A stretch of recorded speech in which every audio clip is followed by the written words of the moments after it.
be Hafız. Sen bir başkaydın be. Elim ayağım, kolum kanadım.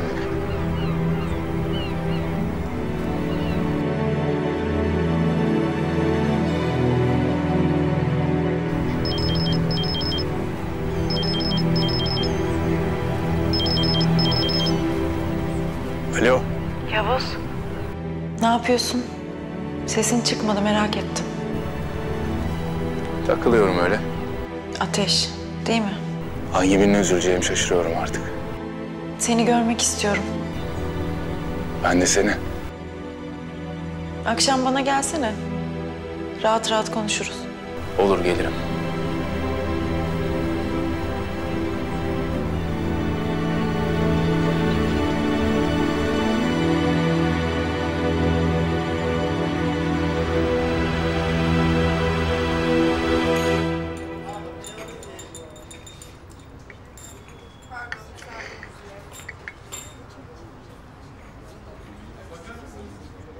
Özlemişsin bayağı. Nasıl?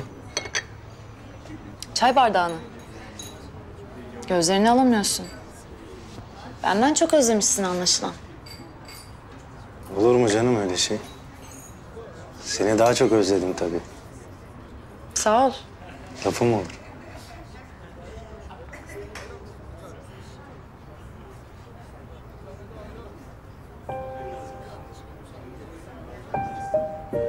Ne oldu? Ben de onu anlamaya çalışıyorum Mücahit. Ne oldu? Sanki bir şey söylemek istiyormuşsun da söyleyemiyormuşsun gibi. Nasıl anladın ya?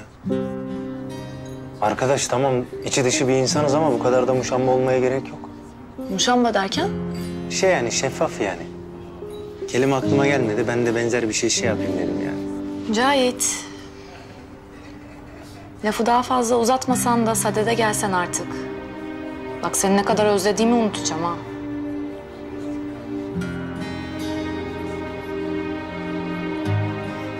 Nasıl yani? Sen beni mi özledin? Özledim tabii. Çok özledim hem de. Operasyona gittin, haber alamadım senden. Aradım, telefonun kapalı. Gözüme uyku girmedi. Vallahi mı? Gel de şimdi konuya gir. Bir çay daha içeriz değil mi? Olur. Kardeş baksana buraya.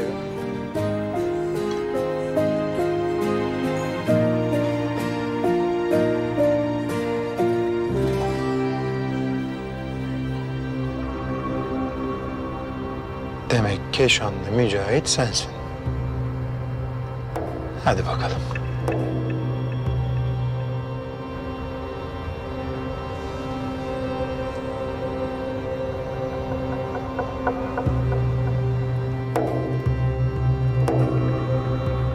İyi akşamlar Samet abi. Cihat'cığım iyi akşamlar. Hayırdır inşallah. Kusura bakma rahatsız ediyorum gece gece. Arkadaşla çay içiyordum bir mekanda. Melisa'yı gördüm. Yanımda şu asker çocuk. Sana haber vermek istedim. Umarım yanlış bir şey yapmamışımdır. Estağfurullah rica ederim Cihat'cığım. Bir şey yapmamı ister misin abi? Vallahi ben ne yaptıysam beceremedim Cihat'cığım. Yani biraz kendi haline bırakmak iyi olur diye düşündüm. Anladım. Ama dedin ya çocuk asker falan diye. Bir görünmemi istersin diye düşündüm. Tabii ki Cihat'cığım sen istersen gözükebilirsin. Yabancı değilsin. Belli ki bunlar birbirlerini çok seviyorlar. Ya ben uğraşmak istemiyorum. Anlatabiliyor muyum Cihat'cığım? Anladım abi. Ayrıca düşündüğün için çok teşekkür ederim. Ne demek?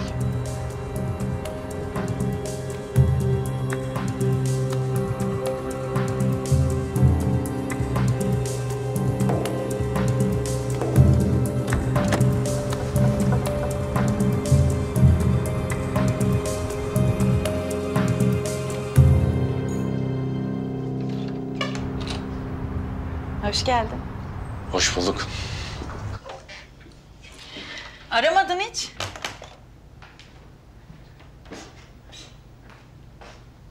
Arayacaktım. Yoğun muydun? Yo, ondan değil ya. Derya, konuşmamız lazım ya. Ne hakkında? İkimiz. Dur, anladım galiba. Derya, sana bir şey olmasından çok korkuyorum. Seni kaybetmek istemiyorum. Ben lanetliyim konuşması mı? Ayrılmak için mi geldin buraya?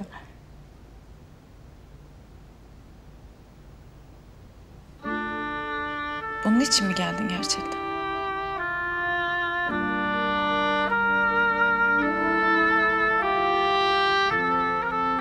Haksız mıyım? Beni ölüme terk ettiğin için mi? Bu yüzden mi? Evet, aynen öyle.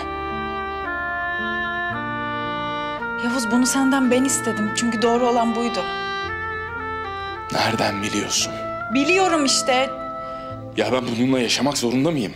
Hep birilerinin hayatı benim elimde olmak zorunda mı? Evet, bununla yaşamak zorundasın.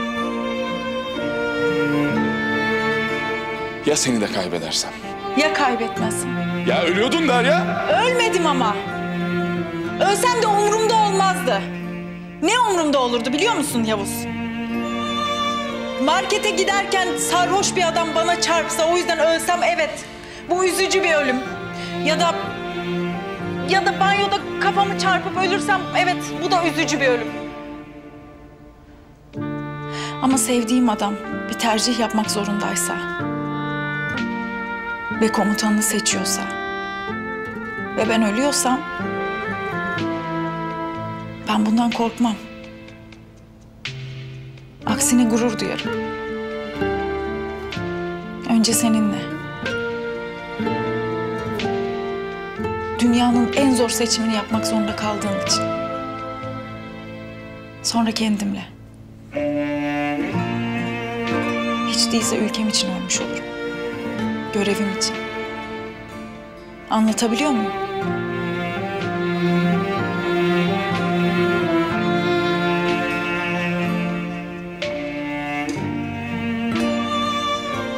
Neler yaşadığını biliyorum. Neden korktuğunu da. Anlıyorum seni.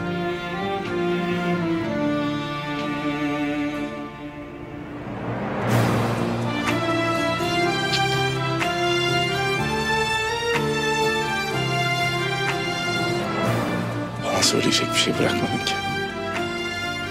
Ben savcıyım, işim bu. Hiç mi kızmadın bana? Eğer şu an Erdem abinin cenazesinden dönüyor olsaydık, senden nefret ediyor olurdum.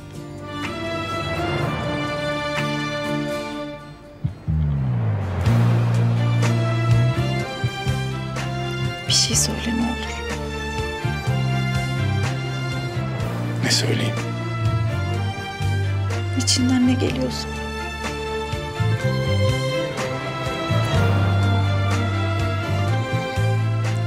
Geçen gün izlediğimiz film yarım kaldı. Ne oluyor filme?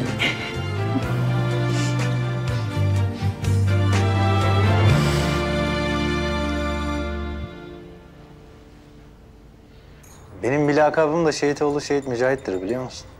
Neden? Babam şehit oldu benim. Başın sağ olsun. Babamın babası da şehit oldu. Onun babası da şehit olmuş. Çanakkale Savaşı'na kadar gidiyor. Aile geleneği gibi bir şey yani. Allah korusun. Öyle tabii. Ama vatanım, bayrağım için şehit olmak nasip olacaksa da Allah esirgemez inşallah.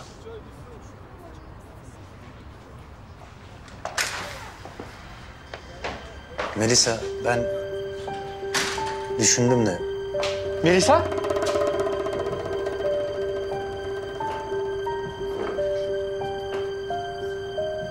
Nasılsın? Senin ne işin var burada? Geçiyordum. Seni gördüm, bir geleyim dedim. Asıl senin ne işin var gecenin bu saati adamın tekiyle? Sana ne be? Hayırdır birader? Sen dur bir iki dakika. Cahit, defol git buradan. Nerede ne yapacağımı sana soracak değilim. Ayrıca sen kim oluyorsun da benden hesap soruyorsun ya? Aa, niye öyle diyorsun Melisa? Samet abiyle bir yakınlığımız var bizim. Ayrıca Ben aileden sayılırım. Bir dakika. Ocağa it denen sen misin lan? Doğru konuş lan. Melisa, gecenin bu saatinde ne yediği belirsiz tiplerle gezmeni istemiyorum, anladın mı? Benim Samet abiye karşı bir sorumluluğum var. Arkadaşım sen kafayı mı yedin? O ne olduğu belli olmayan adam dediğin benim sevgilim bir kere. Tamam mı?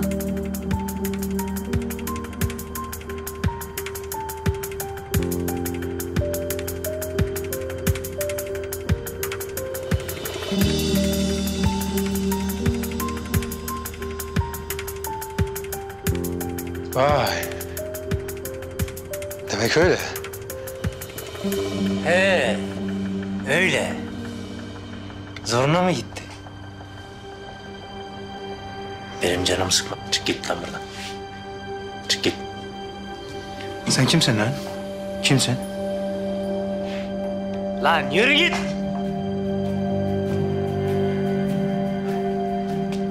Lan sen kimsin lan? Ha? Hadi konuş. Delik deşik ederim seni. Keşanlı konuş. Mücahit bırak şunu gidelim lütfen. Sen dur bir dakika. Yok öyle bir şey. Sen benimle geliyorsun. Sen de tıpış tıpış gidiyorsun. Sıksana lan. Sık lan. Keşanlı dağıtırım bak. Dağıtsana oğlum. Dağıt. Sık lan. Lan erkek sen sık lan.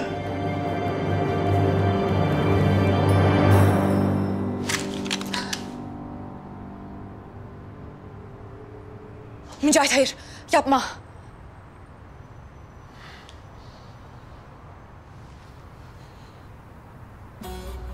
Bunu taşımakla delikanlı olunmaz. Delikanlı olacaksan mangal gibi yüreğin olacak.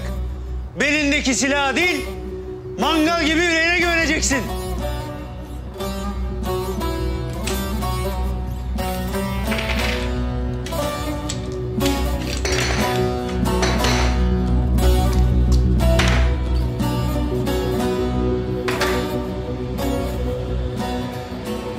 Al bunu. Sen anladın onu. Bana bak aslanım. Biz Türk askeriyiz. Mermiden korksaydık dağda bayırda terörist kovalamazdık. Şimdi çık git lan buradan. Defol!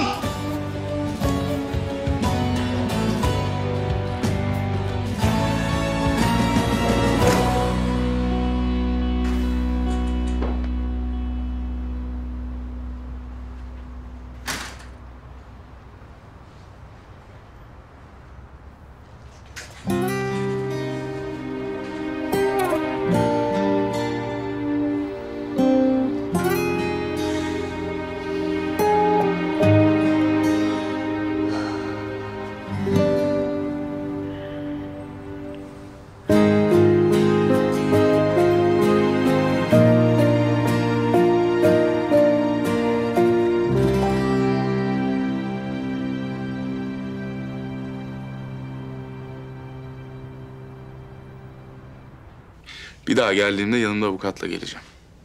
Suçlu olanlar avukat ister yalnız. Evet ama arada konuşmak isteyen biri avukatla gelebilir. Konuşmak istiyorsan hiç araya girmem bak. Hı.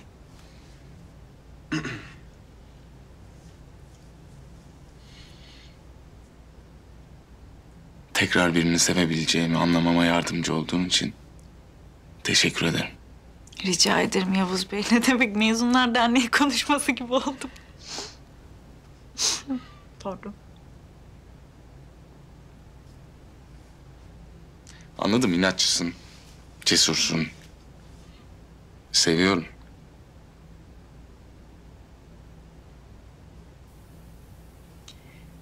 Yalnız bir kadın daha fazlasını duymak ister. Çok güzelsin. Burayı biraz abartabilirsin mesela.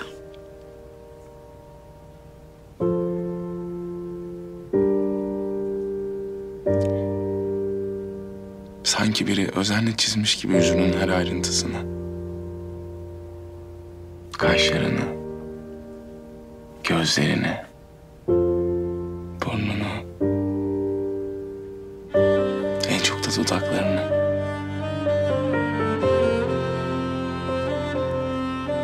Keşke resmin olsaydım diyorum. Sürekli seni çizmek isterdim. Saatlerce seni izlemek ne güzel olurdu.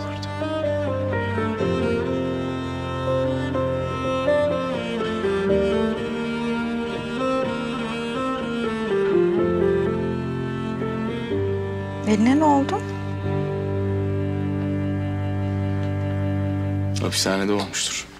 Yeni bunlar Yavuz, ne yaptın? Derya. Aynada kendime yumruk atacak değilim ya. Haha. Hadi ben kalkayım. Nereye, daha yeni geldin? Kopağa sözüm var. Telafi edeceğim, söz.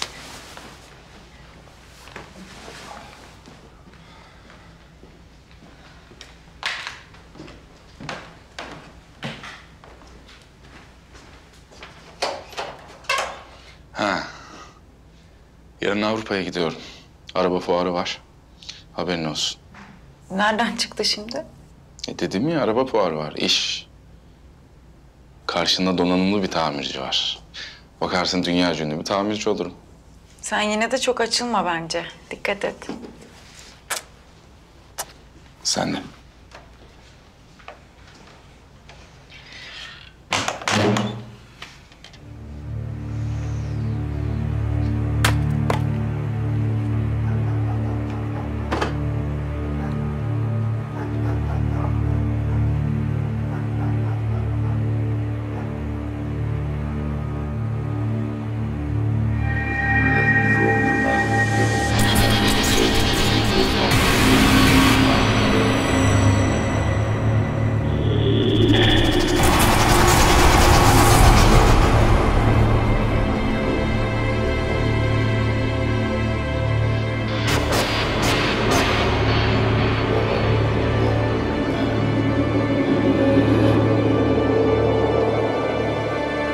Arama kurtarma sonuçlarından net bir sonuç elde edemedik komutanım.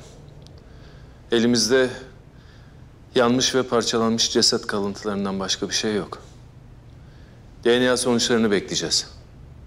Eğer o da bir sonuç vermezse artık dediğiniz gibi yaparız komutanım. Anladım komutanım. Allah hepimize sabır versin.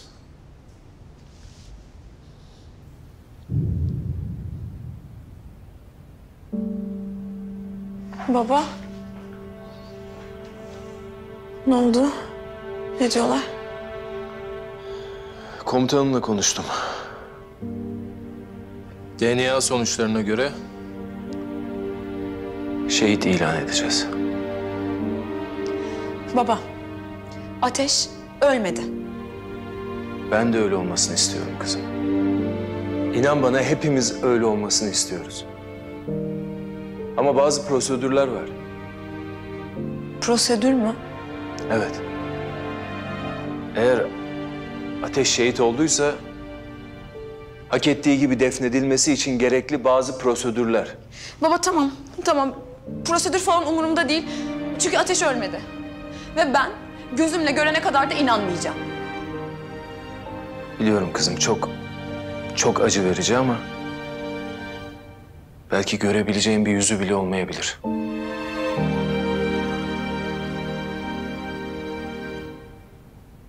Kendini her türlü şeye hazırla.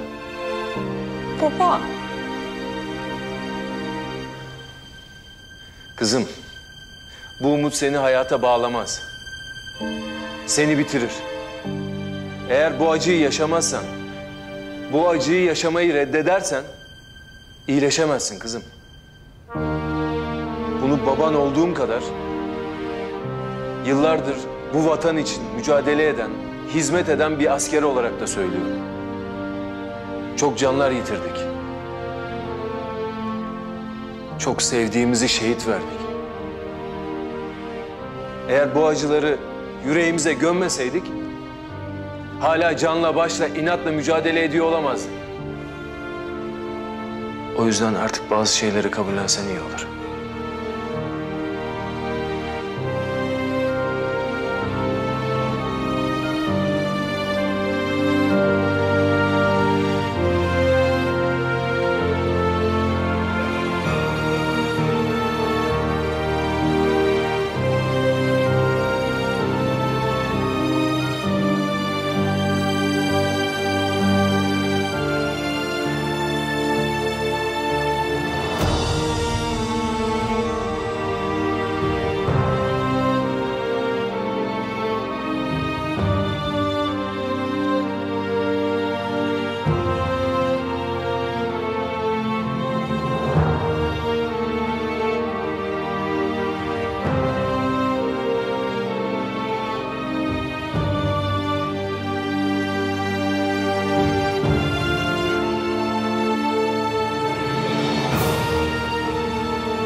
gitmedim biliyorum. Biliyorum.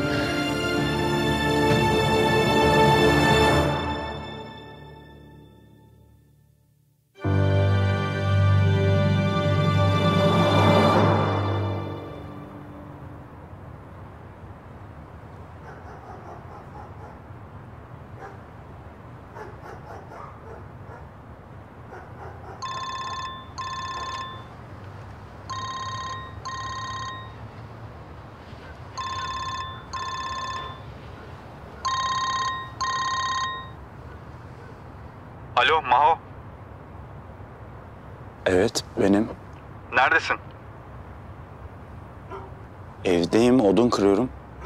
Sen kimsin? Dragan gönderdi bize. Birazdan yanında oluruz. Ufak bir işimiz var. Tamam.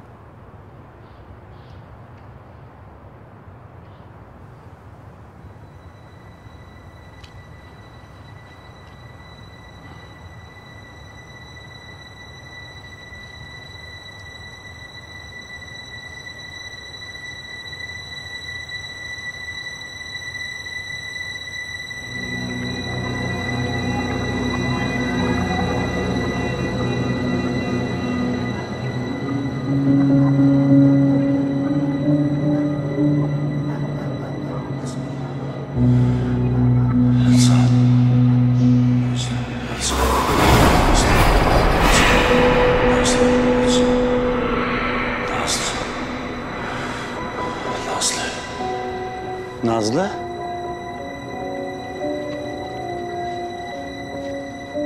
Bana mı seslendin? Ha? Nazlı dedin ya, beni mi çağırdın? Ha?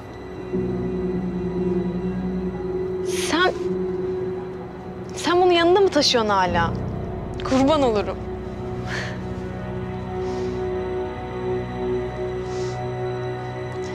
Yüzüklerimizi yaptırırken ölçüsünü almak için bağlamıştım parmağıma.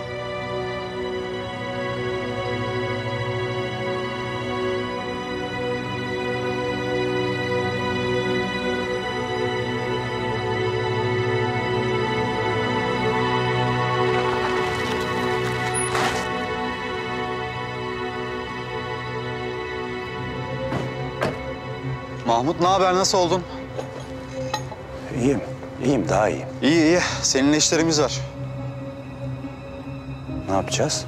Dragan artık hazır olmanı istiyor. Böyle odun kırarak zaman geçmez. Hem alınacak intikamlar var değil mi? Öyle tabii. Bize yaptıkları yanlarına kâr kalmayacak. Ne yapacağız? Sen gel bizle, şimdilik bir gözlem yapacağız. Yavaş yavaş öğreneceksin. Hadi gidelim. Dur.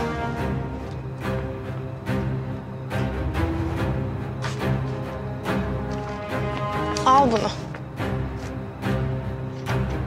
Bu ne? Ne olur ne olmaz. Yollar tehlikeli. Seni meydanda bırakırlar filan. Buna bakarak bulursun. Zaten dereyi takip et. Ben köyü işaretledim. Tamam, merak etme. Mahmut. Dikkat et kendine.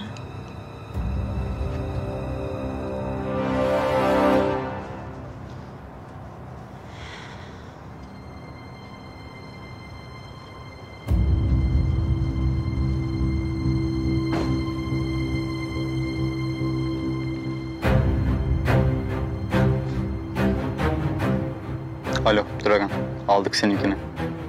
Yola çıkıyoruz. Sabah varmış oluruz. Güzel. Dikkat edin, kimseye görünmeyin.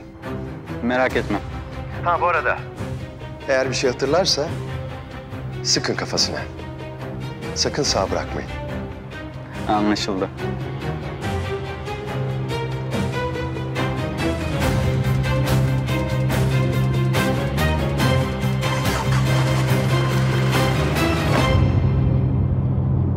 Olmadı değil mi komutanım?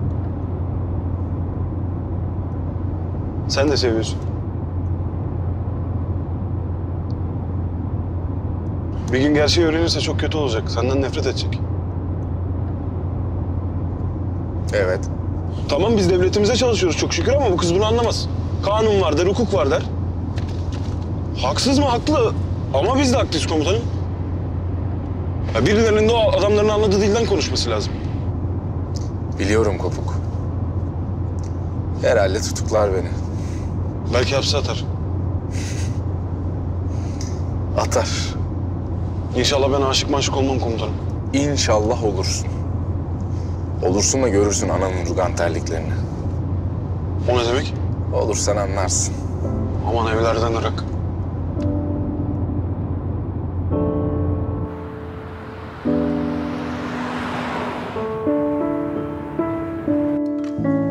Ben hazırım. Tamam. Seni almaları için bir araç çıkarttım zaten. Belgeleri aldınız mı? Adamlarım yolda. Ulaşır ulaşmaz haber verecekler.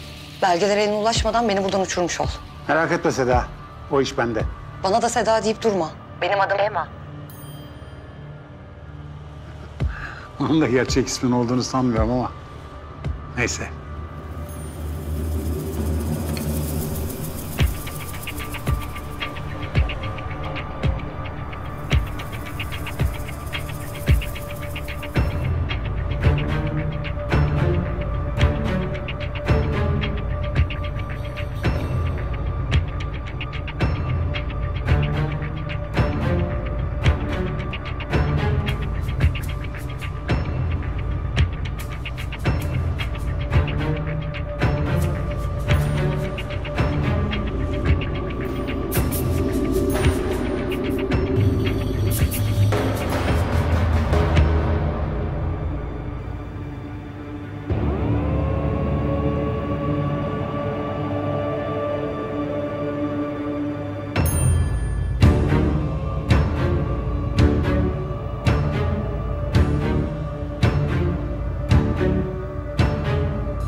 Neredesiniz lan?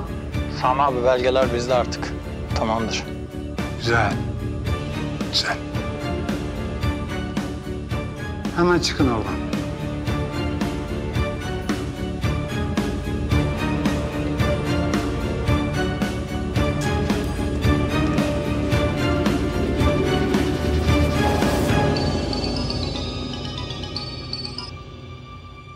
Belgeleri aldık. Güzel. Artık gitmem gerekiyor ama. Araç gelmek üzere. Merak etme.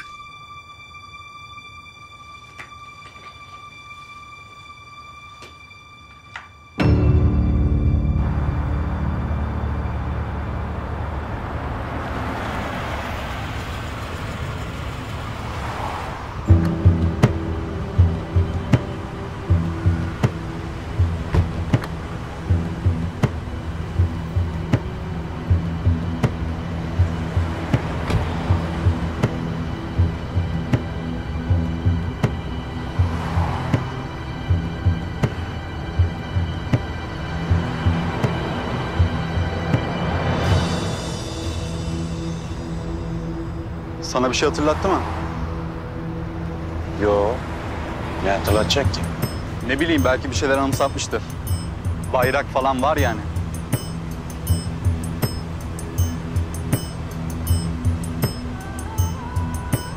Orada nere ki? Burası ailenin intikamını alman için seçtiğimiz yer. Nasıl olacak o? Öğreneceksin. Acele etme.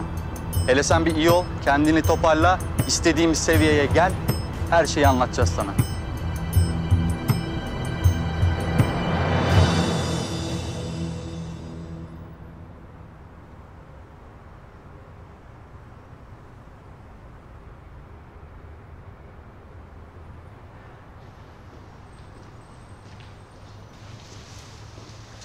Merhabalar, Cevat ben. Hoş geldin. Dragan'ın bu kadar yakışıklı birini göndereceğini bilmiyordum. Teşekkür ederim. Ben de karşımda böyle büyüleyici bir kadın görmeyi tahmin etmiyordum. Nasıl yani, beni hiç izlemediniz mi? İzledim tabii de düşük çözünürlük falan. Konumuza gelelim mi? Tabii. Avrupa'da birçok parlamenterle görüştüm. Bağımsızlığın ilanı halinde kendi ülkelerinde lobi faaliyetlerine başlayacaklar. Bunun için biraz erken değil mi? Çalışmalar hızlandı. Terör örgütünden bağımsız bir yapı kuruluyor. Bağımsız derken dünya kamuoyuna böyle lanse edeceğiz. Yeni bayrak, yeni armalar, yeni bir isim.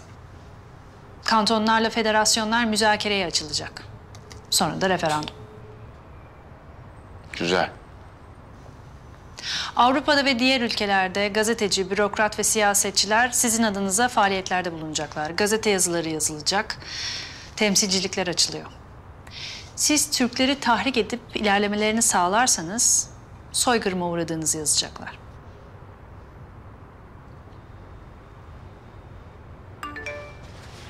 Anladım.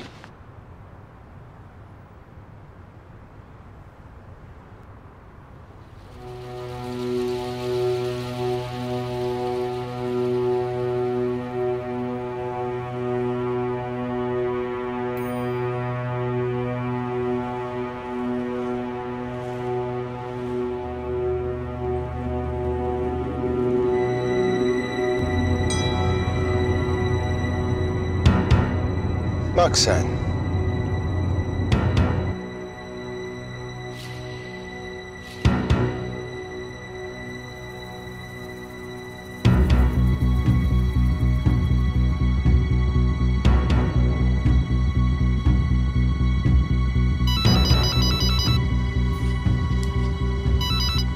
Efendim?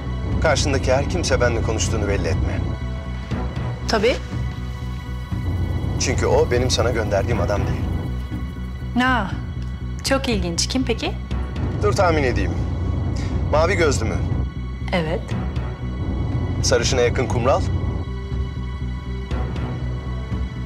Doğru. Dudağında da küçük bir yara izi var mı? Kesinlikle. Heh. İşte o Türk istihbaratından Yavuz Karasu. Benle konuştuğunu anlarsa öldürür seni. Tamam, ben hallederim. Teşekkür ederim. Görüşürüz.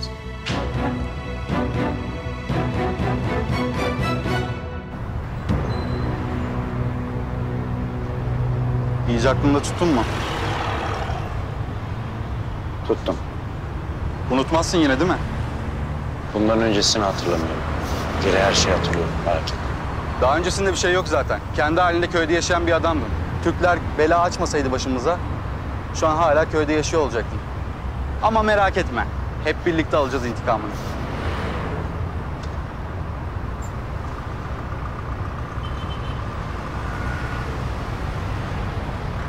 Geliyorum, dikkat et görmesinler.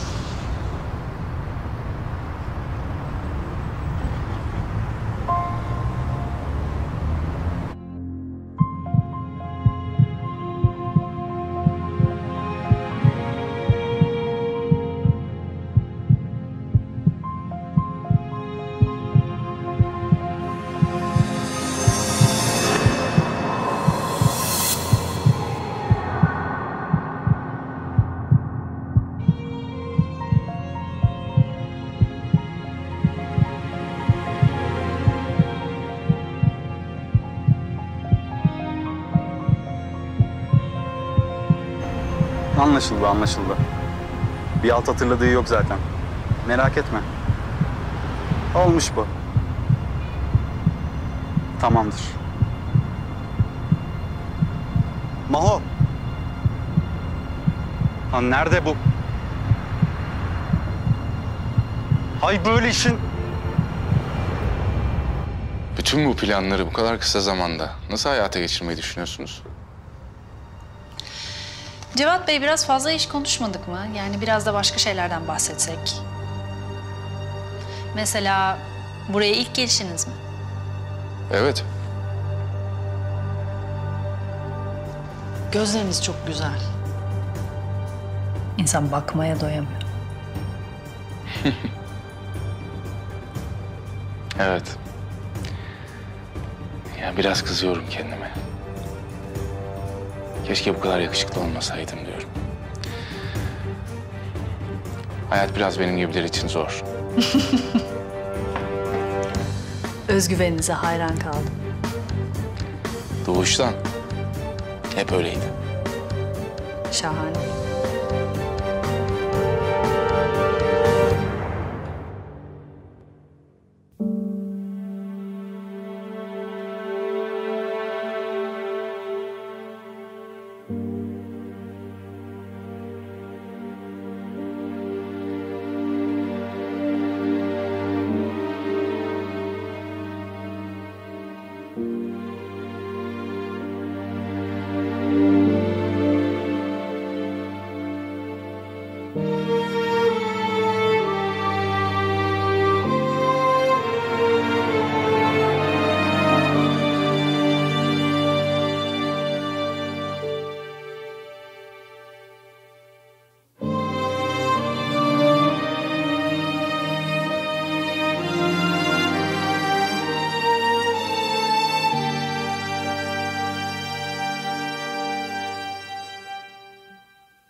Ne oldu?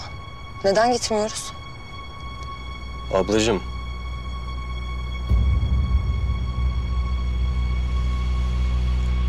Dolmadan kalkmıyoruz be.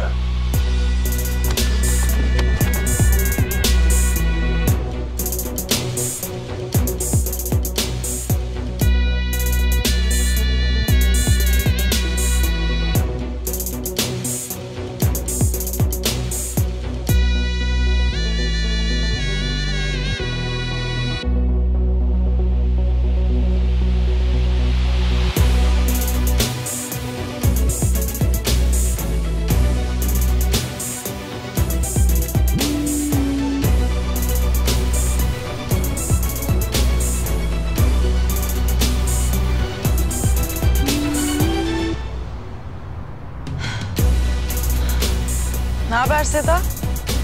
Ne oluyor? Ne işiniz var burada?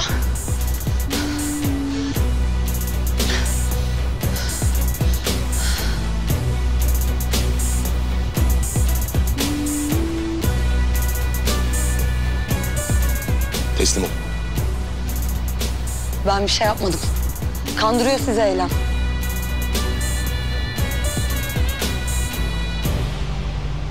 Saçmalama istersen Seda. Bitti her şey.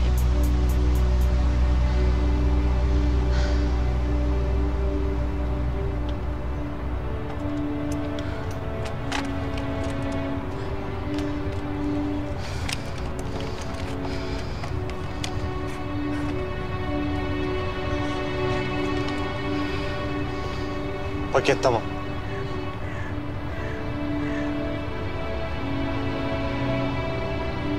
Ha sen inandın beni hain zannettiklerine. Daha öğrenecek çok şeyin vardı ama maalesef kariyerin kısa sürdü. Ha bu arada sorguda söylediklerim de tabii ki sanaydı. Derya'ya değil.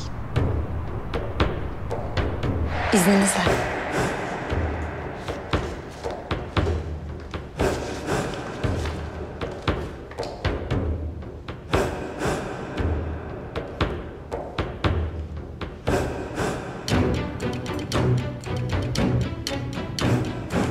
Kemal Bey müsait misiniz?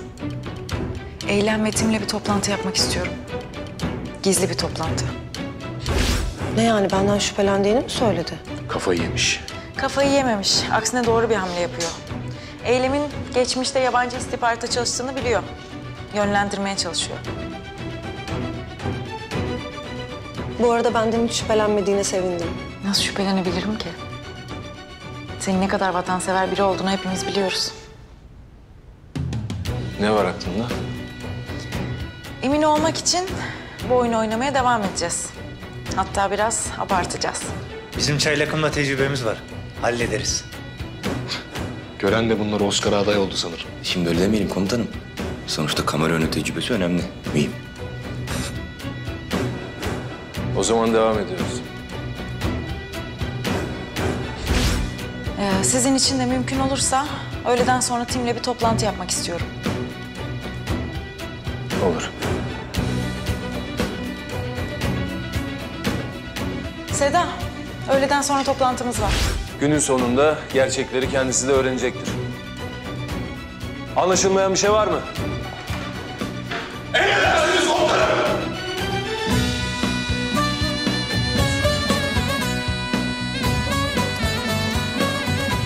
Görmüyor musun ya? Yargısız infaz yapıyor. Sırf yabancı devlete çalıştı diye. Tamam abi, bırak, boş ver.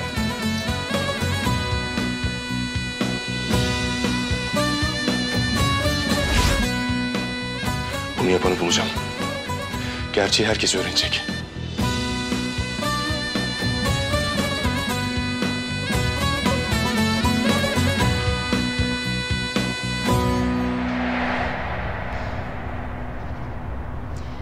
Sana verdiğim evraklar da uydurmaydı. Haber verdiğin adamları da aldık. Bilgin olsun.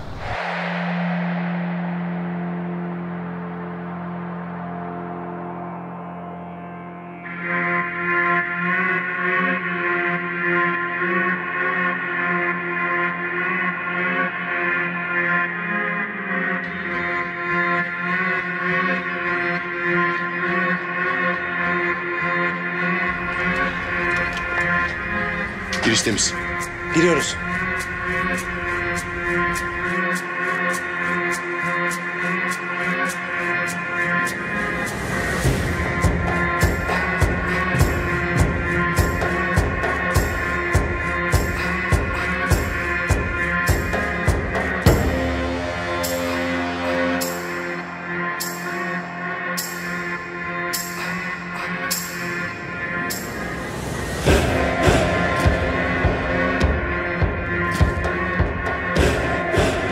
Toparlanın, çıkıyoruz. Teslim ol! Davranma silahına, davranma! Kaldır elleri, kaldır elleri! İyi misin kardeşim? İyiyim, iyiyim.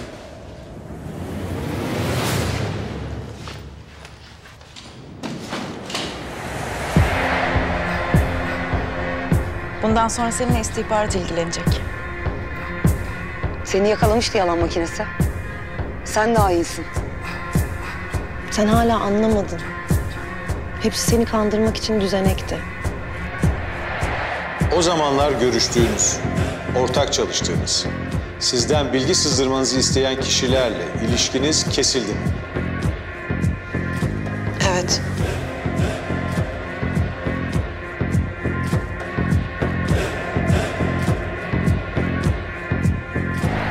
Ben bu ülke için canımdan olurum, hain olmam. Şimdi seni yetkililere teslim edeceğiz.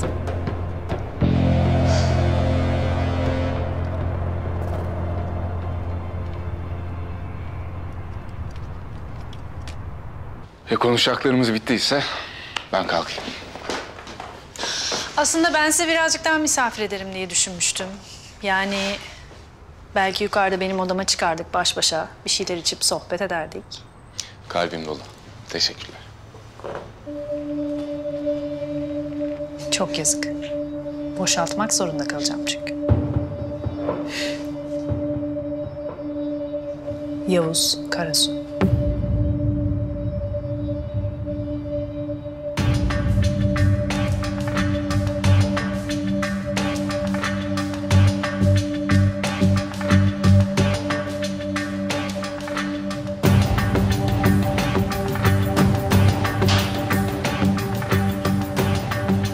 Bakın burada kim var?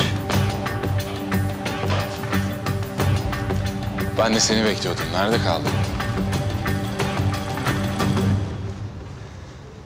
Kendi ayağınla mı geldin bana? Tam öyle sayılmaz. Sen bana ayağınla geldin.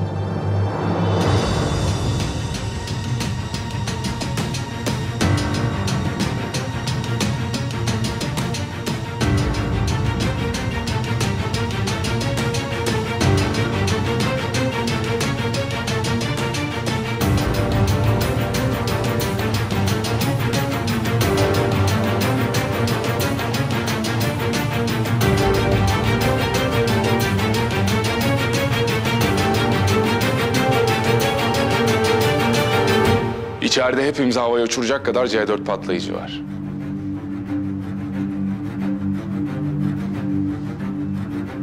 Bütün bina ile birlikte havaya uçmaya hazır mıyız?